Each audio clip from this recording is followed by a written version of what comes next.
వంటి అన్నలు తమ్ముళ్ళు పచ్చజెండా టీడీపీ పచ్చజెండా మోసిన ప్రతి ఒక్క వ్యక్తి సిరిసిల్లలో ఇప్పుడు ఒక అగ్రస్థానంలో ఉన్నారు. పార్టీ పరంగా అగ్రస్థానంలో ఉన్నారు, పదవుల పరంగా అగ్రస్థానంలో ఉన్నారు, ఆర్థికంగా అగ్రస్థానంలో ఉన్నారు, సమాజపరంగా అగ్రస్థానంలో ఉన్నారు. మరి మన గులాబీ జెండా మోసిన వాళ్ళు ఎందుకన్నా అటు ఇటు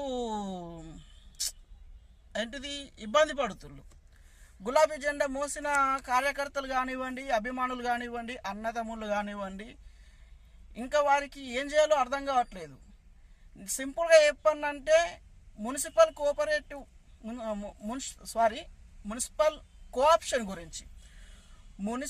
కోఆప్షన్ గురించి కావాలి అని కంటతడి పెట్టుకుంటున్న వ్యక్తులు ఉన్నారు, కావాలి అని పోరాటం చేస్తున్న వ్యక్తులు ఉన్నారు, ఇంకా పార్టీలో ఇంకేదైనా గుర్తింపు కావాలని పోరాటం చేస్తున్నటువంటి వ్యక్తులు ఉన్నారు. అట్లా